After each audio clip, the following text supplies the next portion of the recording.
Damien Marchetti had issued thousands of orders throughout his career. Some had launched million-dollar business deals. Others had ended wars between rival families before a single bullet could be fired. None of them had ever sounded as ridiculous as the one he delivered on a quiet Monday morning. "From this moment on, no man speaks to my assistant without my approval." Silence crushed the executive conference room. Capos stared at one another. Lawyers exchanged confused glances. Even Damien's head of security wondered if he had misheard. One brave executive finally cleared his throat. "Boss, has someone compromised Miss Sullivan?" "No." "A security breach?" "No." "Corporate espionage?" "No." "Then, why?" Damien slowly closed the folder in front of him. "Because I'm making it policy." No explanation followed. None was offered, and nobody was foolish enough to demand one. Within 30 minutes, every department inside Marchetti Holdings received the strangest internal directive anyone had ever seen. Employees read it twice, then a third time.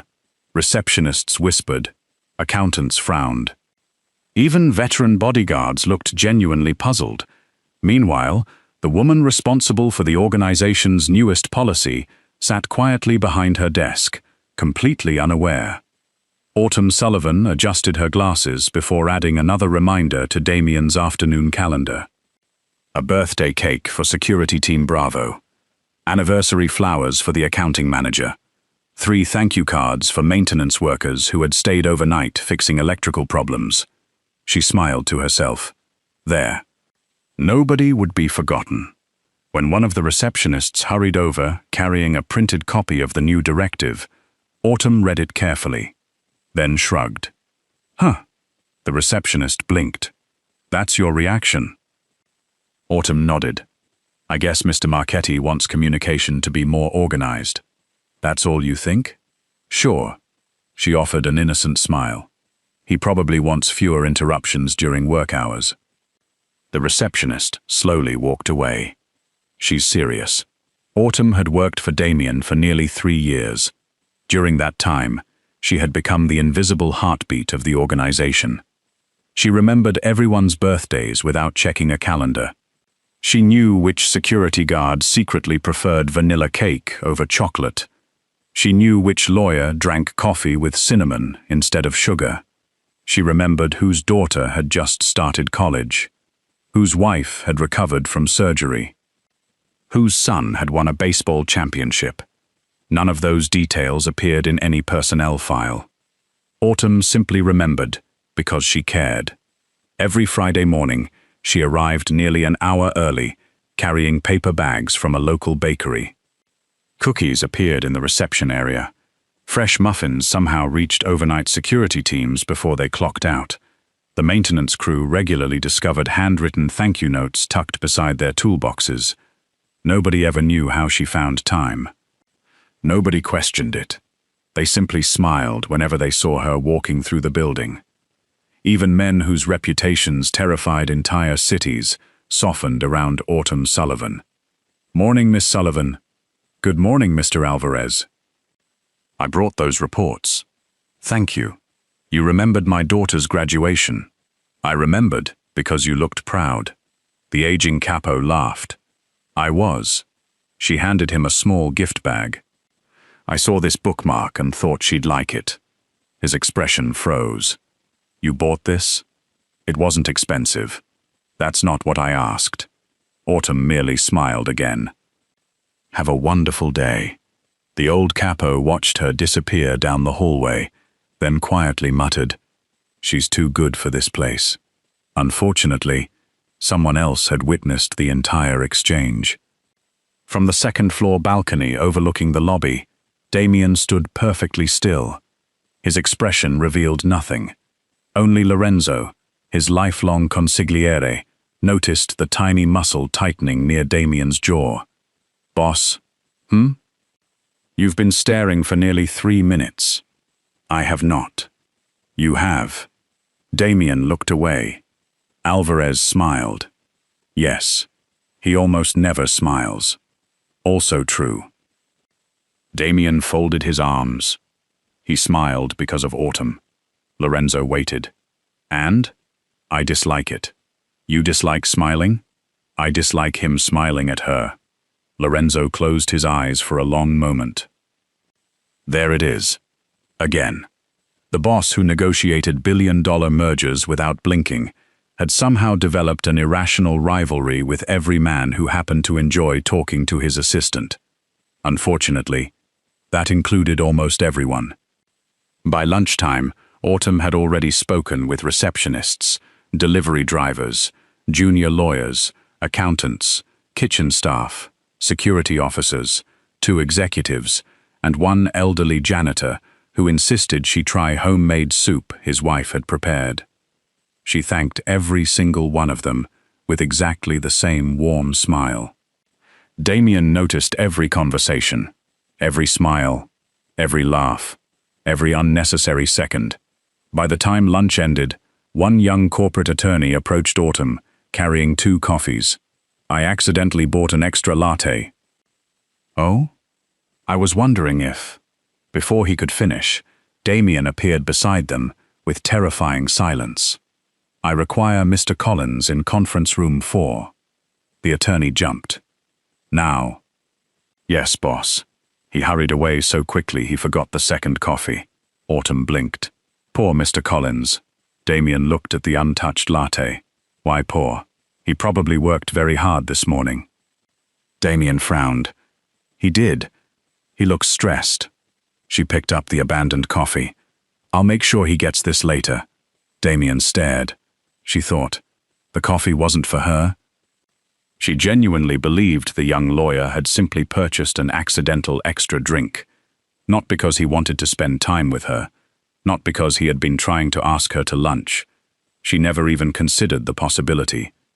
For reasons Damien could not begin to understand, Autumn Sullivan remained completely unaware that half the unmarried men in his organization were quietly in love with her. He exhaled slowly. Then, without another word, turned and walked away. Behind him, Autumn cheerfully called after the retreating attorney, "Don't worry, Mr. Collins. I'll keep your coffee warm." Several employees nearby exchanged knowing looks. One security guard whispered, "He's getting transferred by Friday." By Friday morning, the prediction had come true. Jonathan Collins, the young attorney who had offered Autumn the extra latte, received an official transfer order. No explanation, no complaint, no appeal. He was reassigned to the firm's Chicago branch, effective Monday. The legal department stared at the email in disbelief. Jonathan stared even longer. "I've only worked here 8 months." His supervisor sighed. "I know. Did I make a mistake? Not that anyone can find." Then, why Chicago? The older attorney hesitated before lowering his voice. "Did you happen to speak with Miss Sullivan this week?" Jonathan frowned. "I offered her coffee." 3 nearby lawyers slowly turned toward him. One of them muttered, "Well." Another simply patted Jonathan's shoulder. "I'm going to miss you." Autumn, meanwhile, was busy organizing Damien's schedule for the following month. When Human Resources informed her about Jonathan's transfer, she smiled warmly. "Oh, that's wonderful." The HR manager blinked. "Wonderful? Chicago is a great opportunity." "You think so?" "I'm sure Mr. Collins earned it." The manager stared at her for several seconds. "You really believe that?" "Of course." As soon as Autumn returned to her desk, the HR manager hurried into the break room. "They're right." "What?" "She honestly thinks he's being promoted." Groans filled the room. "She's hopeless." Upstairs, Damien reviewed financial reports, while Lorenzo stood nearby, pretending to study inventory numbers. Jonathan accepted the transfer. Damien nodded once. "Good. You sent him away because he bought her coffee." "I sent him away because Chicago needs another attorney." Lorenzo raised an eyebrow. What remarkable timing. Damien ignored him. The following Tuesday introduced a completely new problem. Autumn arrived with her hair styled differently, Nothing dramatic. She had simply gathered her soft auburn curls into a loose braid that rested over one shoulder. Within 15 minutes, 3 women complimented it. 2 receptionists asked how she had done it. Then a newly hired associate walked into the executive office carrying documents. He stopped mid-sentence. "Miss Sullivan." "Yes?" "Your hair looks beautiful today." Autumn smiled politely. "That's kind of you." She immediately changed the subject. "Did you bring the merger contracts?" The associate looked mildly disappointed. "Yes." He handed over the files before leaving. Unfortunately, someone else had heard every word. Damien looked up from his office through the open doorway. "Autumn." "Yes, Mr. Marchetti?" "The Henderson contracts." "I'll bring them immediately." As she entered his office, Damien tried to focus on business. He truly did. Instead, the only thought occupying his mind was, he noticed her hair. Why did he notice her hair? He had never once commented on it. Not because he hadn't wanted to, because he had been afraid. Afraid that if he said she looked beautiful, she might realize exactly how dangerous his feelings had become. Across the desk, Autumn placed another folder beside him. "Is everything all right?" "Yes." "You seem distracted." "I'm not." She tilted her head. "You forgot to sign page 7. Damien looked down. She was right. Again. Without another word, he signed the document. Autumn smiled. "There. Thank you." She turned to leave. Damien almost spoke. Almost. "Your hair looks beautiful." The words reached the edge of his lips, then disappeared. Instead, he pressed the intercom. "Lorenzo." "Yes, boss?" "The new associate. What about him?" "Transfer him to the West Division." A pause. "Because?" "He'll be more useful there." Lorenzo looked toward the ceiling. "Naturally." The security department began keeping unofficial records, not because anyone ordered them to, because the pattern had become impossible to ignore. Employee complimented Miss Sullivan. "Transfer." Employee laughed with Miss Sullivan. Night shift. Employee volunteered to help Miss Sullivan carry files. Assigned to another building. Employee invited Miss Sullivan to lunch. Out-of-state project. One afternoon, 2 bodyguards escorted Autumn across the parking garage after a late meeting. The younger guard told a terrible joke. Autumn laughed so hard she nearly dropped her folders. The older guard joined in. Both men laughed with her, all the way to the elevator. The next morning, they discovered their schedules had changed. Permanent overnight security. Neither spoke for almost a full minute. Finally, the younger guard whispered, "It was the joke. It was definitely the joke. I knew I shouldn't have told the joke."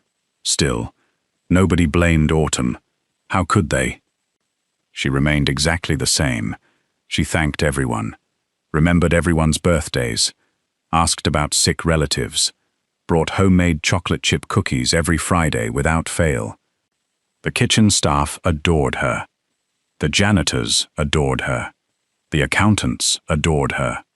Even veteran capos, men whose names inspired fear across entire states, found themselves smiling whenever she entered a room carrying fresh pastries. One Friday afternoon, Capo Miguel Alvarez approached her desk. "My wife wanted me to thank you." Autumn looked surprised. "For what?" "The anniversary dinner." She blinked. "I only helped reserve the restaurant. You also reminded me to buy flowers. You were very busy. You saved my marriage." Autumn laughed. "I doubt it." Miguel reached into his coat pocket and handed her a small box. "My wife insisted." Inside rested a delicate silver bookmark engraved with tiny autumn leaves. "It's beautiful," she said. "Kind people deserve kind things." Autumn's eyes softened. "Please thank her for me." Miguel smiled warmly. "It'll make her day." From the hallway beyond the open office, Damien saw the exchange. He saw the smile. He saw Miguel lingering for another 10 seconds while Autumn admired the gift. 10 seconds. Far too long. That evening, Damien signed a new operational directive. Capo Miguel Alvarez would oversee negotiations in Las Vegas. Duration: 3 weeks. Lorenzo stared at the assignment order. Boss: yes? Miguel is 62. I'm aware. He has been happily married for 37 years. I know. He wasn't flirting. Damien remained silent. Lorenzo sighed deeply. You've reached the stage where you're jealous of grandfathers. Damien finally looked up. He smiled at her. Lorenzo covered his face with one hand. We're all doomed.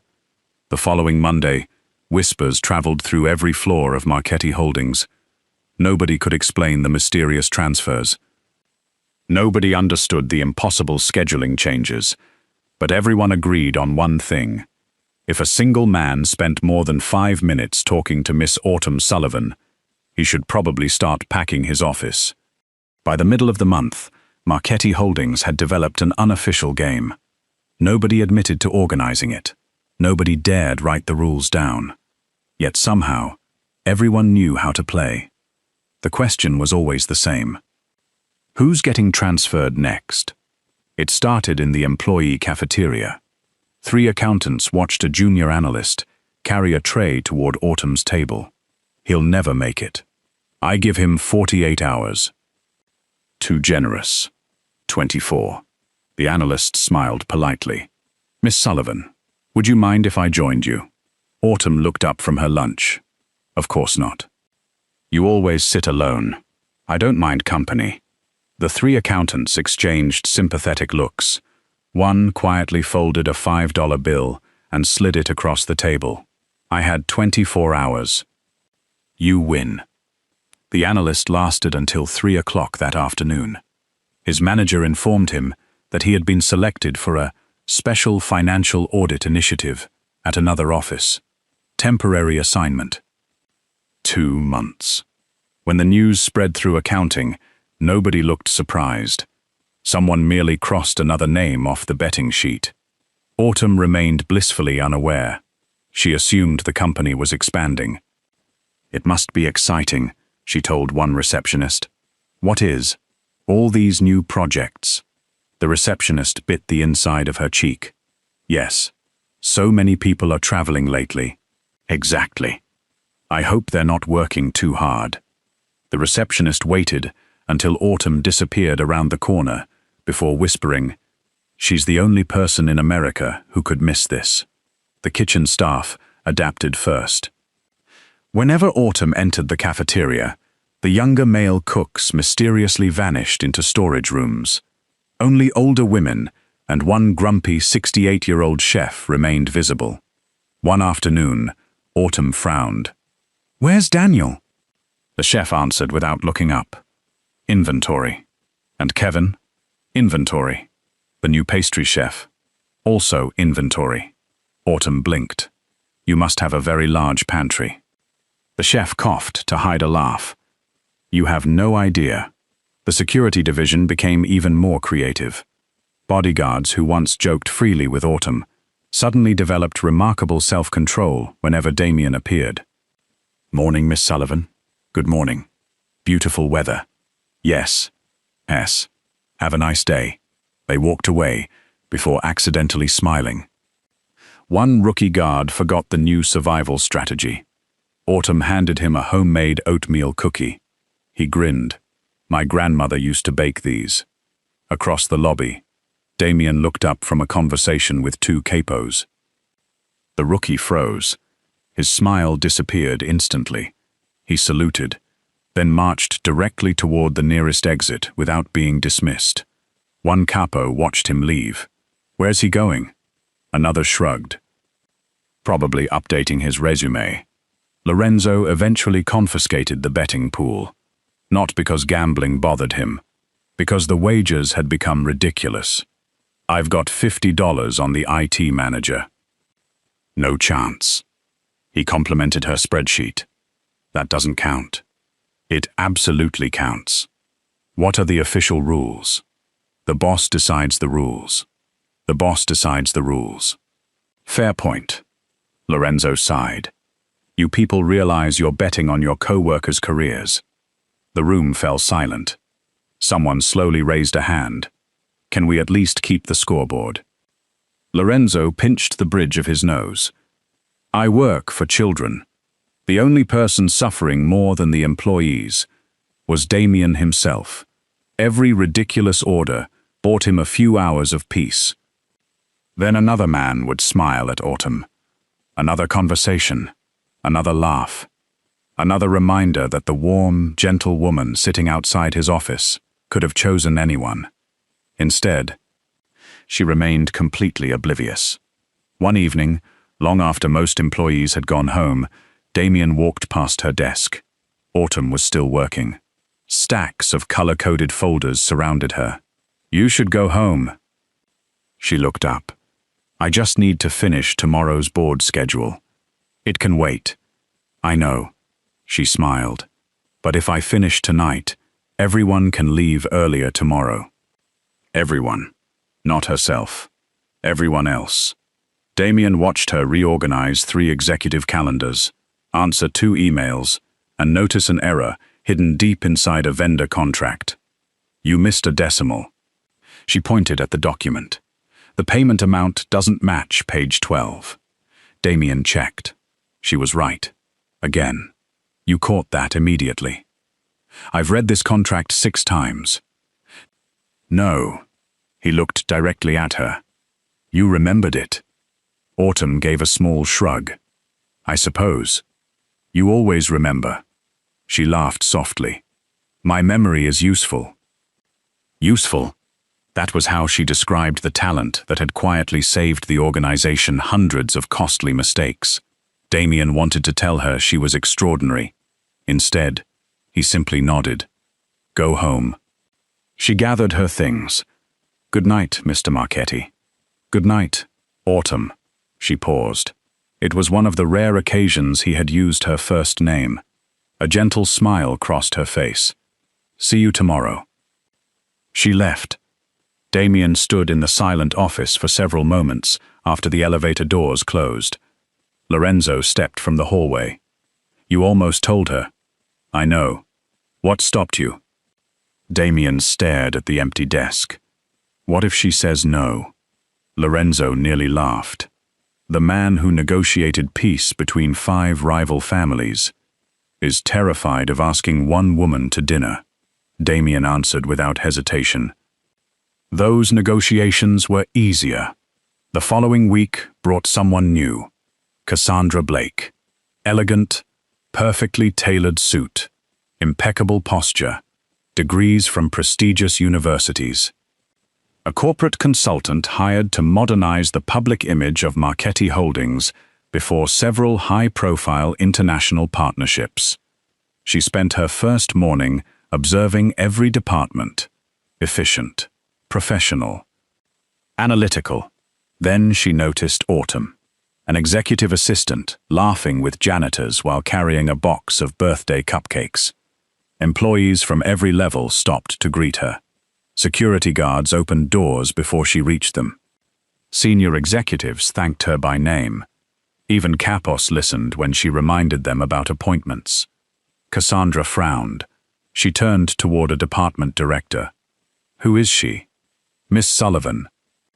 The assistant. Yes. Cassandra watched another employee beam after speaking with Autumn. Interesting. What is? I've never seen an organization revolve around an assistant. The director smiled. You'll understand. I doubt that.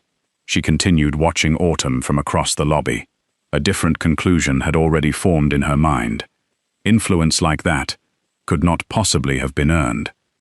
Someone that ordinary, someone who looked like that, could never command this much loyalty on competence alone.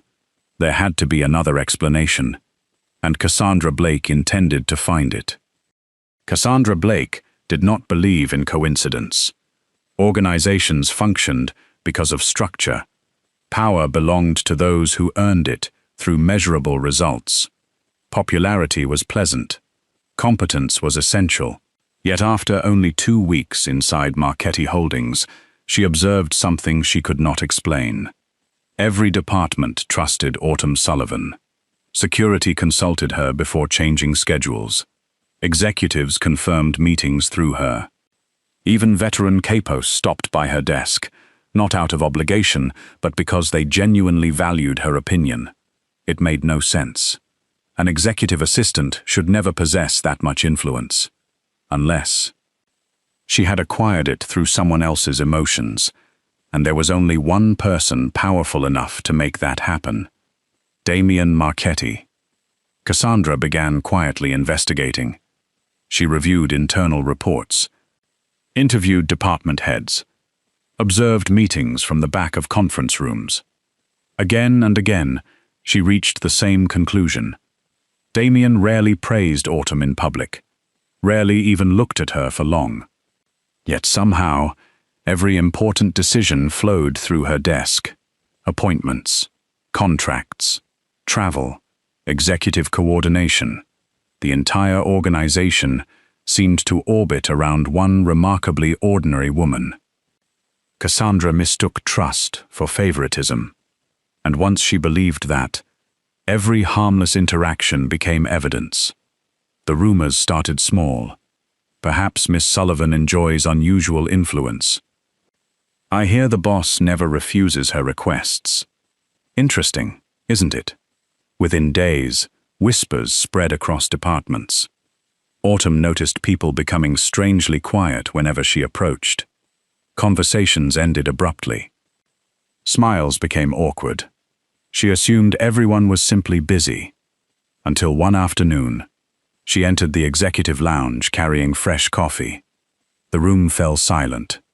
Cassandra stood near the windows. I was just discussing organizational standards. Autumn smiled politely. I hope I'm not interrupting. Not at all. Cassandra folded her arms. Actually, Miss Sullivan, perhaps you can answer a question. Of course. What professional qualifications justify your extraordinary level of authority? The room became perfectly still. Autumn blinked.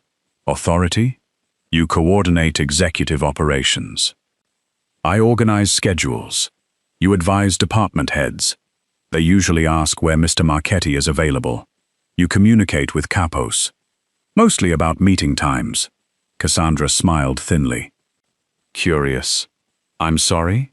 I've simply never seen an assistant become this influential. Autumn lowered her eyes. I only try to help. Of course. The words sounded polite. The tone did not. By the following week, the whispers had become impossible to ignore. Some newer employees quietly questioned whether Autumn had manipulated Damien emotionally. Others wondered whether competence alone could truly explain her position. Most longtime employees dismissed the rumors immediately. They had witnessed too many moments when Autumn quietly saved entire projects without asking for recognition. But rumors never required evidence, only repetition. Autumn finally overheard them. She had returned to retrieve forgotten documents. 2 junior consultants stood around the corner. I heard she controls the boss. No wonder everyone gets transferred. She's probably using his feelings. Autumn stopped walking. Using him? She remained hidden until they left, then slowly returned to her empty desk. For the first time in 3 years, she wondered whether everyone had misunderstood her kindness. She remembered every transferred employee, every strange policy, every awkward silence. Had she become the reason people feared speaking to one another? Had she unknowingly damaged the workplace she loved? That evening, she typed a resignation letter. It contained only 3 paragraphs. A thank you, an apology, a promise that leaving would restore harmony. She placed it inside an envelope, then quietly cried for the first time since joining Marchetti Holdings. The following morning, Damien arrived unusually early. Autumn's desk was already organized, every meeting prepared, every file color-coded. An envelope rested neatly in the center, his name written in careful handwriting. He opened it. The color drained from his face. Lorenzo found him 5 minutes later. "Boss?" Damien handed him the letter without speaking. Lorenzo read silently, then looked up. "She thinks she's hurting you." Damien closed his eyes. "No, she thinks she's hurting everyone. Every ridiculous transfer, every jealous decision, every childish attempt to keep other men away." Autumn had interpreted none of it as affection. Instead, she believed she had become a burden. Damien finally understood the truth. The person he had spent years trying to protect had been wounded most by his own behavior. That afternoon, the annual leadership summit began. Capos. Corporate executives, legal advisors, international partners. Every senior figure inside the Marchetti organization gathered in the grand conference hall. Cassandra stepped confidently toward the presentation screen. Her report focused on organizational modernization. Then came her final recommendation. For this organization to maintain credibility with future partners. She paused deliberately. Personal relationships must never interfere with executive leadership. Several people exchanged uneasy looks. Cassandra continued. An assistant whose influence depends upon emotional favoritism damages institutional integrity. The implication hung heavily in the room. Autumn sat quietly near the back. She had already decided to leave after the meeting. No scene, no argument, just gratitude, then goodbye. Before Cassandra could continue, a calm voice interrupted. "That's enough." Damien rose slowly from his chair. The room fell silent. He walked toward the center of the conference hall. Not angry, not shouting, simply composed. "Cassandra." "Yes, Mr. Marchetti? You've spent weeks evaluating my organization." "I have. You believe Miss Sullivan weakens it." "I believe objectivity is important." Damien nodded once. "So do I." He turned toward the audience. "Allow me to provide a few objective facts." He pressed a button. A presentation appeared behind him. Project timelines, financial recoveries, contract revisions, crisis reports. For the past 3 years, his voice remained steady. Every major operational success presented here contains one common factor. Another slide appeared. Autumn's handwritten scheduling notes, corrected contract dates, travel adjustments, emergency contingency plans. She prevented 2 executive scheduling conflicts that would have cost this organization nearly $40 million. Another slide. She discovered forged signatures hidden inside acquisition documents. Another. She remembered details every department overlooked. Another. She reorganized disaster responses during 3 separate security emergencies. Around the room, expressions changed. Executives slowly remembered. The meetings she had saved. The mistakes she had quietly corrected. The impossible deadlines somehow achieved. Without seeking credit. Without demanding praise. Always smiling. Always helping. Damien looked directly at every leader in the room. "You believed she was simply my assistant." Silence. "The truth is," he turned toward Autumn, "she is the reason this organization functions whenever I'm not in the room." No one spoke. Even Cassandra remained speechless. Damien continued. "I trusted her long before I loved her." Autumn's head lifted sharply. The room collectively stopped breathing. "I loved her long before I admitted it to myself." A capo near the front discreetly elbowed another. "I told you." "You owe me $100. Damien walked toward Autumn. His confident stride suddenly became strangely uncertain. For the first time in years, the most feared mafia boss in America looked nervous. He stopped in front of her. "Autumn." She blinked through tears. "I'm sorry." She stared. "I convinced myself I was protecting you." He smiled sadly. "I was actually making your life harder." The room listened in absolute silence. I cannot change those mistakes. He took one slow breath. But I can stop hiding. His voice softened. So, a faint smile finally reached his face. If I'm no longer your boss after work, he hesitated. Would you finally let me take you to dinner? For several seconds, Autumn simply stared at him. Then another realization slowly appeared. Her eyes widened. She looked around the room, then back at Damien. So, she laughed through happy tears. That's why everyone kept getting transferred. The silence shattered. The conference hall erupted with laughter. Even hardened capos covered their faces. One executive nearly fell out of his chair. Lorenzo closed his eyes. It took her 3 years. Damien laughed for the first time anyone could remember. Yes, it was because of me. Entirely. You were. Jealous? Hopelessly. Autumn shook her head in amazement. I thought you were becoming very passionate about workplace efficiency. The laughter only grew louder. Several months later, Marchetti Holdings operated more smoothly than ever. Damien no longer invented mysterious transfer policies. At least, not many. Whenever a young single employee volunteered to help Autumn with lunch, senior staff quietly whispered, "Good luck." The capos developed a favorite joke. The fastest way to receive an out-of-state assignment: compliment Miss Sullivan's cookies. Even Damien eventually learned to laugh. Most of the time. One afternoon, a visiting executive smiled at Autumn while thanking her for homemade brownies. Damien's expression darkened almost instantly. Autumn noticed. Without saying a word, she slipped her hand into his. He looked down. She smiled. "Relax, boss." His stern expression softened immediately. "I'm going home with you." Every intimidating trace disappeared from his face. Several nearby capos groaned dramatically. There he goes again. The boss has been defeated. By holding hands. Lorenzo shook his head with a smile.